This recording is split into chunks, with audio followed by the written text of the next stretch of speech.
Reporting to you from Equinunk tonight, Ked Topple and Ted Koppel, interviewing the two chiefs of Color War 1990, Seth Davis and Jeremy Kalina. Ked? All right, let's be serious. Be more serious. You don't think this is serious, Jeremy? It's good. Are you on? Okay. I'm not on yet because I didn't want to have that on my tape. I don't blame you. It's good. You Okay. keep this going. Yeah. Now, Lanny's going to start. I'll start. I have this shirt. Yeah.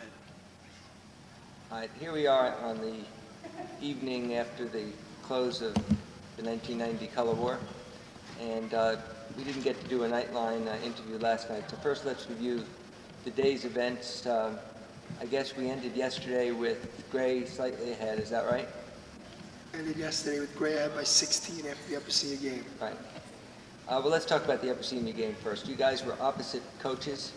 I know that you're giving us all this stuff about not really caring and loving each other, but tell me, didn't you both want to beat each other very badly last night? Very badly. Really, Jeremy? What was it like being against Seth? It was bizarre. I haven't been against him ever, it seems. I mean, I understand since you were. 84. I understand you were predicting his game plan, and he lived up to the It's expectations. the only thing you can do. I said to the team, if he's half the coach that I think he is, which he was, he's got to press, he's got to cause total chaos because we had the superior players, and if we get into a half-court game, we would pretty much destroy them. So he had quicker players. So I figured he wouldn't let us really get past half-court or set up at least. And he bothered us with the 1-3-1 trap, but when he really went to press, that's why we set up that press break. His press was very effective when we had a couple subs in, but our main guys did well against the press. So, now, in your practice, I heard you say to the kids, a press is extremely easy to break. All you have to do is pass and look for the open man. Were you impressed with Jeremy's coaching and the way he broke your press in the fourth quarter? Yeah, the team was obviously well coached. Our press was working because Jason's team were out. And what happens is Stephen Ross is very big, but he can play all five positions. He's a terrific ball handler. He sees the floor really well.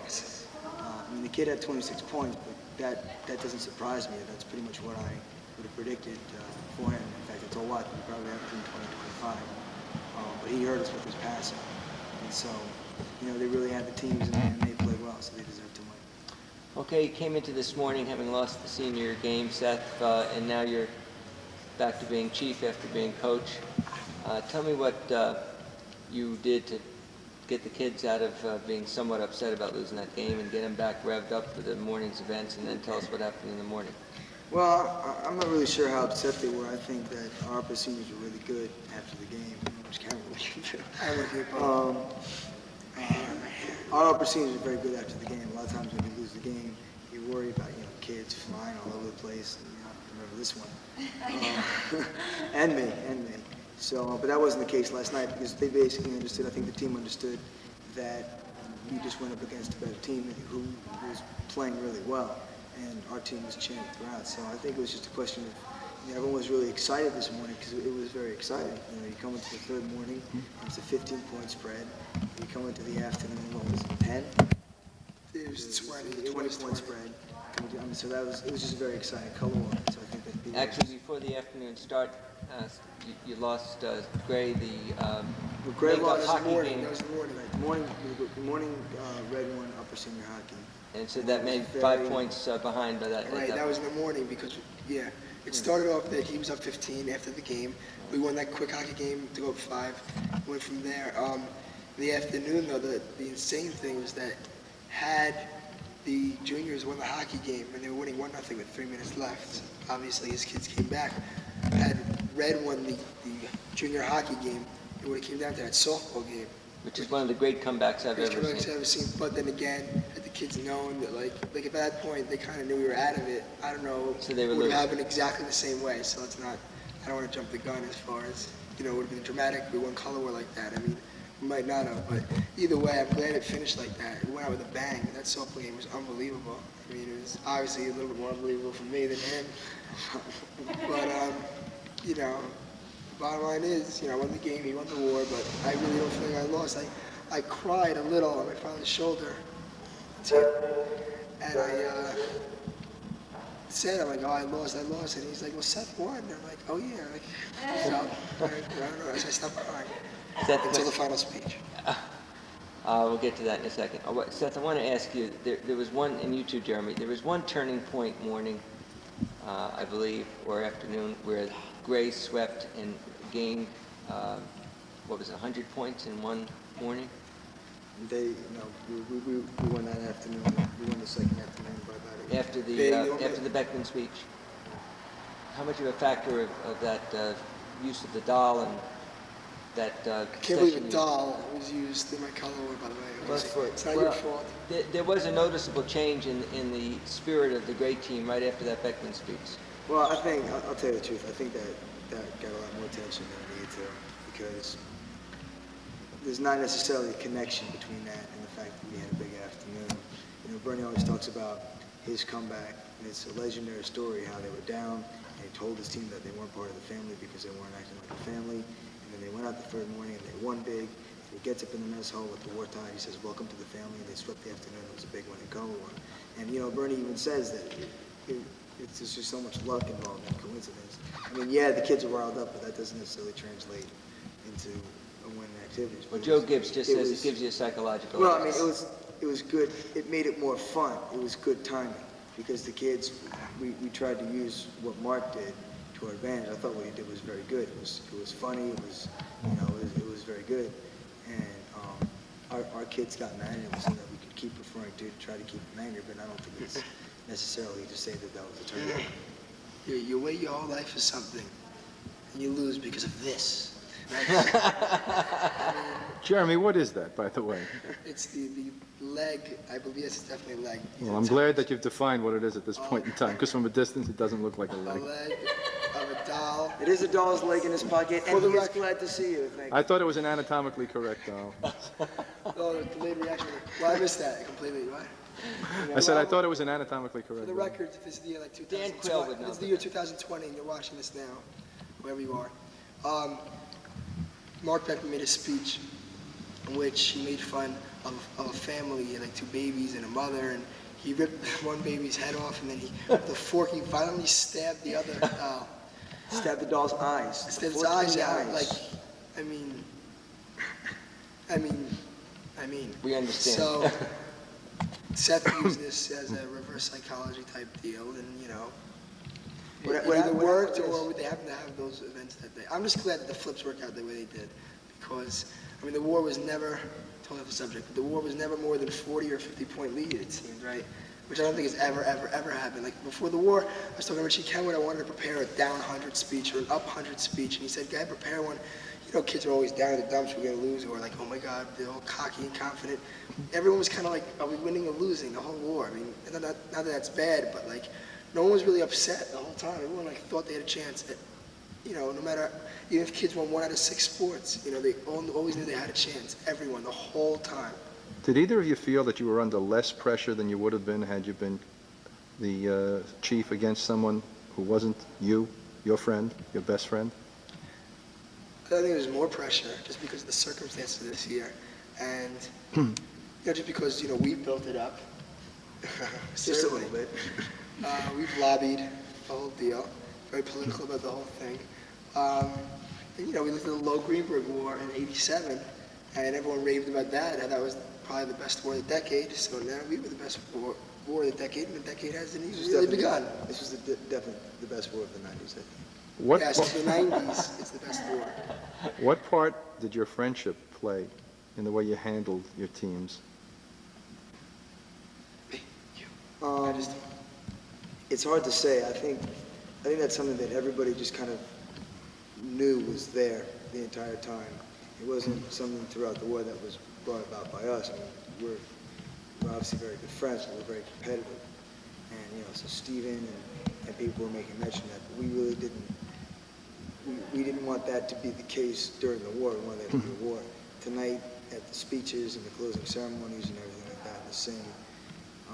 It was more of that. You know, it's funny. As fun as this was, it was like I remember at the break. I remember thinking that he wasn't there. It was just weird being in Color and getting into it in the break and everything. with him not there. And so for the whole war, we kind of had to keep our distance. And last night the game was weird because I looked to my left and he'd be there. But so tonight we were able to let out a little bit to sing and hang out more and see each other. I mean, we really didn't see each other much for 3 days. No, as far as the part about us being friends the whole war, I mean, it definitely started out a little bit too mellow to my liking. But there were a couple of times where I started getting, when we never really went at each other. I don't know if you're supposed to. I don't think they like that. We kind of wanted to please Galopta the entire time because he's, I always did. I kissed his ass. I admit it, because I didn't want to get yelled at. He yells as a booster. I get yelled at so much. He throws you in the back of the cone, the back HQ in the cone, as it is called, and says colors for the kids, whatever. But I think this year more than anything, which is what we wanted more than anything, is that it was for the kids and not for the counselors. It was totally all out for the kids.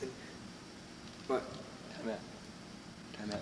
what I wanted to mention is that as far as between us, there was one point, maybe actually 3 times we might have yelled at each other a little, but really didn't. But one time in particular, where I yelled at him, I was being so fake yelling at him. I was like, about the doll, I used to psych your team up with a doll, something like that. Like, remember that? As you're walking away, lower down, of course you remember. No, that was today. Yeah, okay. Yeah, it was. Yeah, that was more joking. Well, No, I think that's what I'm was. saying. No, the teams were intense. Line up. I just cut you off, Cav. No, remember that? I had a speech in the morning where I was talking about breaking traditions. Like I made a comment to John after. It's not true. You just said That's it. obviously not personal. And he's like, I don't understand. You were telling your first speech. You're obviously intimidated by what we said. No one knew what you just said. No one knew what you just said except for me. Say it slowly. He was talking about. I understood because that's me. Go ahead. He's like, say that thing again slowly. I said that the gist of my speech was that traditions are broken all the time and families never die, which happens to be true. Slower. Him telling me to go slower.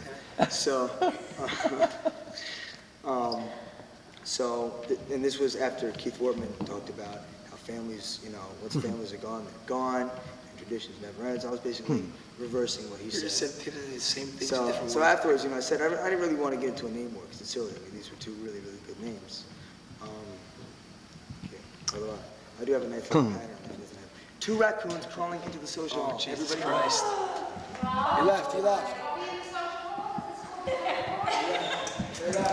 right after me out. Under the desk. No more. No more. Okay, coming back. I just, Literally crawled into the social. Did you get okay, it I on have, film? That was no, I awesome. didn't get any raccoons. Man, The Rocky raccoons want to hear the Nightline interview. I would like to know, I want to give you an Jeremy and Seth opportunity. are the raccoon owners, right? Andrew? I want to give you both an opportunity for something I'm sure you feel you have missed upon reflection. Tonight, you spoke together for approximately 1 hour, thanking everybody in the world. Now, I want to give you an opportunity. We'll start with Jeremy. Is there anybody you missed? You can get it now on video for posterity. Oh my God, my family. Your family, who are they? I didn't thank my family. Did you? No. Good. We didn't thank our Good. families as long as he Okay. did. Well, why don't you start thanking the people you want to thank now, because we get this off Thank of my us. family for bringing me to this place and for putting out my color war obsession, insanity, and lunacy and stupidity. Now that I'm 20, I live an adult life. I'm not a kid anymore. Enough of this. I wouldn't count on that, Jeremy, but we I'm gonna accept try that. at least. Is there anyone else? Apple. Anyone else? Anyone else who's gonna watch this forever? I better think of someone good or funny. No, I'm not gonna thank her. I won't do it. It's embarrassing. I'll thank Al Miller. I want to thank Al because Al, for the first time in 30 years, was not on the neutral sheet because he got the axe. I don't mean that axe. And I'm sorry it was my war that you weren't here for, Al, but Al was with us in spirit. I think we all I felt. saw him in Texaco with his slick back hair. And Seth, is there anyone else that you missed? He's a handyman, by the way. Well, Used to be. I officially, to get the exact count, but I was told that I tied Cliff Abrams. Broke. I think he broke it. Some people say I broke it. If it was If 30, I'd known there was a tie, I would have thought of something else to say for another time. Cliff's was 38 minutes. It's been legendary. The Cliff Abrams' final speech, it's like, the Cliff rule, the Abrams rule. Like how Now- he goes, he has said all year, he goes, we're breaking it. I, of course, being the nervous kiss-ass that I am, to Galopta, made a nice 20-minute speech is what he wants. Great. Said this is the year